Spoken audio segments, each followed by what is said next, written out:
Welcome back. We're going to finish out our factoring lessons with factoring special cases. This is the first of a few different special cases that you'll come across, but all that we're going to cover for Algebra 1.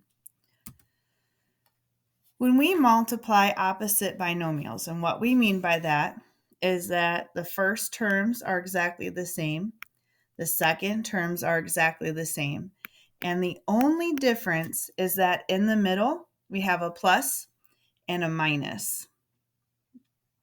Then by foiling or distributing or however it is that you like to multiply, x times x is x squared. X times negative 4 is negative 4x. 4 times x is 4x. 4 times negative 4 is negative 16. Our like terms in the middle add to 0. We're left with x squared minus 16. When we were talking about this earlier in the chapter, we said, well, this is the only time where you don't have to worry about distributing because of same terms, different signs. And we said you could just square each one with a minus sign in the middle. So if we had 2x plus 5 and 2x minus 5, then we could say 2x times 2x is 4x squared, and 5 times negative 5 is negative 25. I mentioned that this would be important for us to know because now that we're factoring, remember, we're going backwards. We're saying, all right, I'm giving you 4x squared minus 25. What two binomials did you multiply together to get that answer? That answer is, well, the opposite of squaring something is taking the square root. We always still make sure that we check for greatest common factor. So, let me change colors. We can see GCF first. Still trying that GCF first. May work, may not, but we have to try. If I look at example A, 1x squared minus 9. There is no common factor besides 1. This is a perfect square, and subtraction.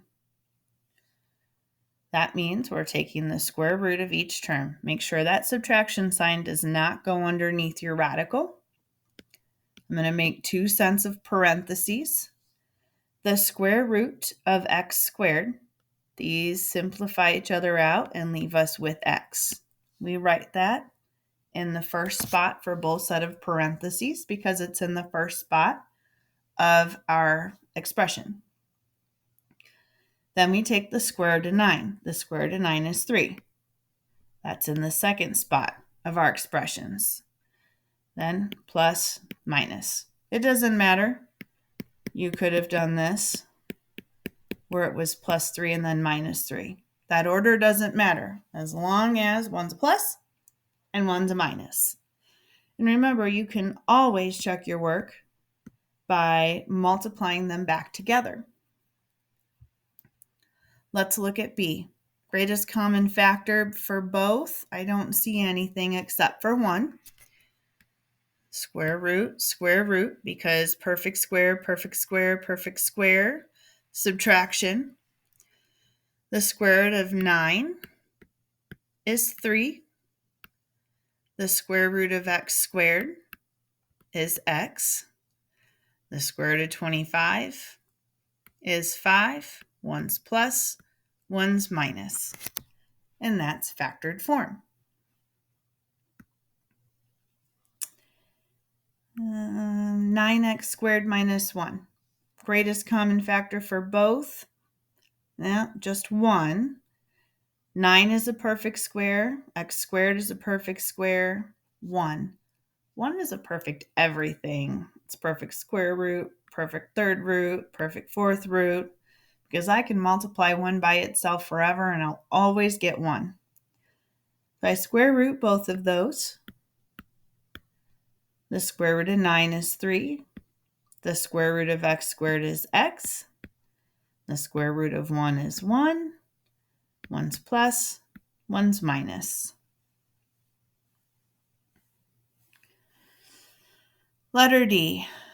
Well, 3 is not a perfect square. 12 is not a perfect square. And this is adding. But we do have a greatest common factor, and that's 3.